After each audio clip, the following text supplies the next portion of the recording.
So you're the executive officer. I request permission to call Reginald. Permission refused. I want to talk to the colonel. Ever heard of Channel? You can't call Reginald. Well, why not? They called us. Get out of here, Forsman. I just had my leave canceled. You're talking to a man in a black mood. And I'm liable to shoot you. Okay. If that's the way it is, I want this registered as a formal complaint. I'll have it entered in the country record.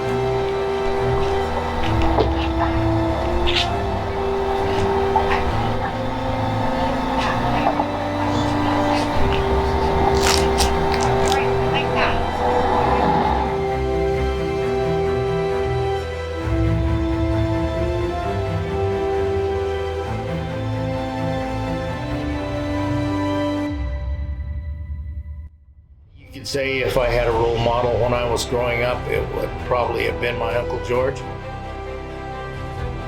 His life was full of achievements. He was quite an achiever. He drove himself to be successful. All of the Shabata boys in that family were kind of dreamers. They always were looking for the pot of gold at the end of the rainbow type of a person. That they always looking for a new opportunity, looking to not particularly stay in the status quo, but just to always strive to get ahead.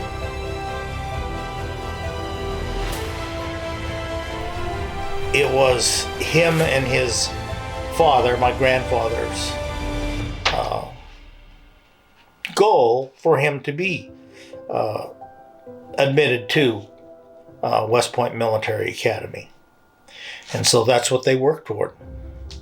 He became the first Nisei American, Japanese American, to graduate from West Point Military Academy. He served in the United States Army, and then he transferred at the end of World War II to the United States Air Force because he wanted to be a jet fighter pilot. But he accomplished that task and fought in the Korean War.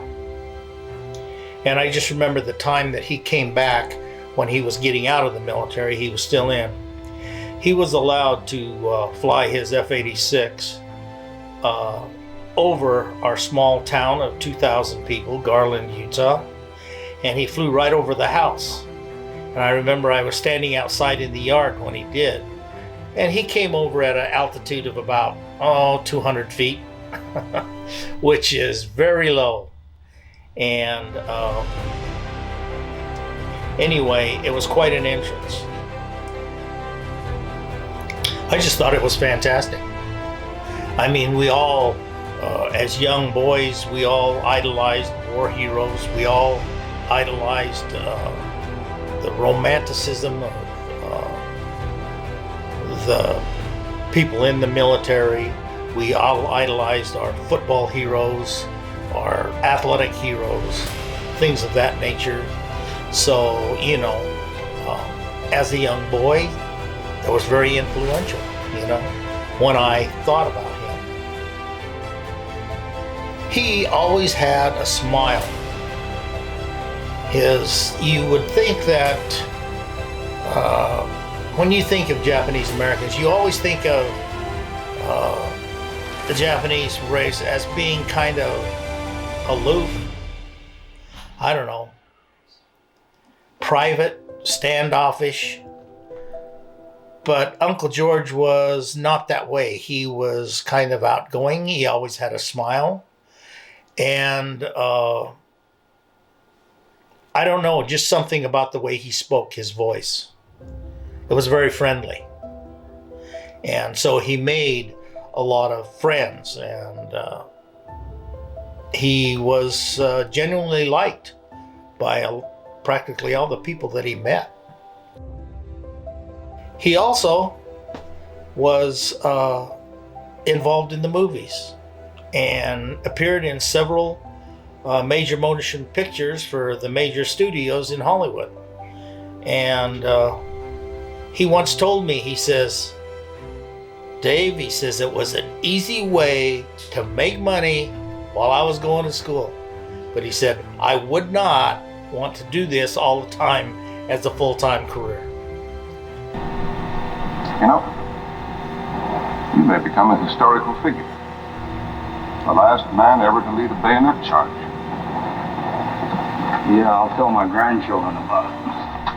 We will live to have any.